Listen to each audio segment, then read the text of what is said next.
I got into this very minimalistic lifestyle. Mm-hmm. A lot of people are curious about that. Yeah. I mean, it People wasn't also asked in my Facebook group to ask you that thing. Yeah, I mean, I was. It wasn't always that way. Yeah. I did the American dream, right? The American dream is like this, and it's probably the same in a lot of places in Europe too. You go to school, right, and then you go to university to get your degree, because without a degree, you're never going to amount to anything. I still hear my father's voice, like, oh, without that degree, you'll never be anything, Yeah. And you get that magic degree, and then you get that magic job, right? The job that's going to make you the money, and then you meet the girl, and you get married. And you get the perfect little house, and then you have 2.5 kids. Yeah. And then you live happily ever after. Well, it's a nonsense dream. First of all, most people aren't really cut out to be married or parents. The world has 400 billion beings, 400 billion people. What, man. We only have so many resources. The idea of bringing more kids into this world is pretty crazy, in my opinion. Yeah, I think and it's no great accomplishment having kids. Yeah. So that kills the one myth of being a good parent. For sure, is an accomplishment. I don't know about you. My parents weren't the greatest parents. Not a good role model for sure. So I did have kids, but I probably shouldn't have, Mm-hmm. You can't say to your kids, well, I'm sorry I had you. That's not what I'm saying. What I'm saying is I just wasn't cut out to be a parent. I wasn't particularly good. Yeah. But that whole dream, that whole myth, you end up basically accumulating a lot of material things. Mm-hmm. That dream is the dream of the materialist, a person that lives and believes that gaining and accumulating material, money, cars, houses, clothes, whatever, maybe experiences even. Some people are the accumulated experiences and memories. And just for the sake of memories. Just for the sake of, And saying that they had those experiences. And like this whole idea of a bucket list, it's it's basically people not being in the present, not being in the now, and always looking outside themselves to add to themselves. Mm-hmm. Because they don't feel good enough themselves. They feel like they have to always add. Yeah. And people end up with jobs they really don't like very much, a lot of stress, because they have to make a lot of money to buy basically things they don't really need, or to keep the things they've already bought.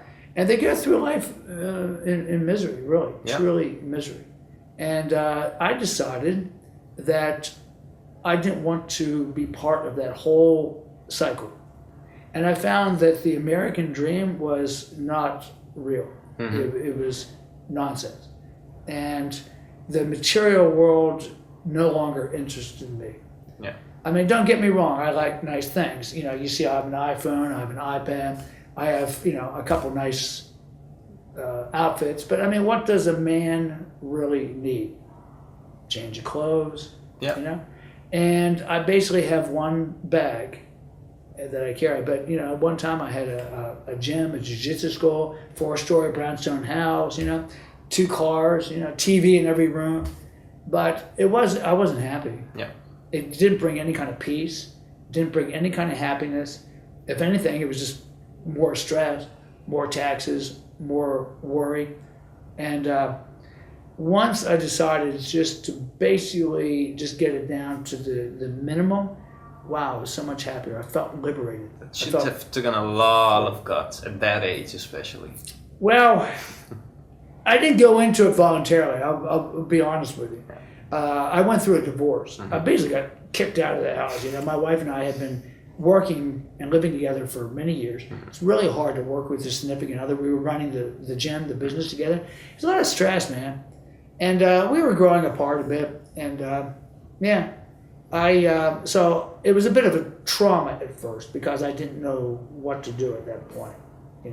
I was kind of like a teenage kid. Mm-hmm. And my wife was doing everything, paying the bills, paying the taxes. I was going and having all the fun. I was going teaching the jiu-jitsu classes, teaching kettlebell classes, working with private trainers. She was stuck in the office with the bills. So that I can see where that wasn't a very satisfying lifestyle for her. Sure. But it did cause stress. And but once I finally broke free and realized that, wow, all this stuff, it was okay, but man, it's much better without all that. I never looked back. And now I basically make my money off the internet and doing fitness seminars, sharing a lot of the knowledge and stuff that I've learned over the years. And just travel from place to place. Right now I'm living in Berlin, Germany. Next, in another day, I'll be in Massachusetts, in a place called Plymouth. Then I have plans to go to Miami. And it's just always if I stay in any one given place for more than 2 weeks, it's a pretty long time. Yeah. Usually I'll winter in Sydney, Australia for almost 2 months every year. That's really nice. That's a little break at the end of the year. Yeah. Usually around the holidays, the Christian holidays at least, which are Christmas and New Year. It's kind of a slow time for seminars anyway, so I usually take a little break. But yeah, this is my lifestyle, man. And now I just have a bag that I travel with, pretty much 45-liter bag. Yeah. With just a couple changes of clothes and a couple little things. How does that feel? Like, don't you miss like some possessions at least? Or every once in a while, I wish I had pretty much transcended my fear of death. For the rest of this awesome interview, click on the link on your screen or in the description box below and go to homeitmuscle.com. Just to basically just get it down to the minimum. Wow, I was so much happier. I felt liberated. And I basically have one bag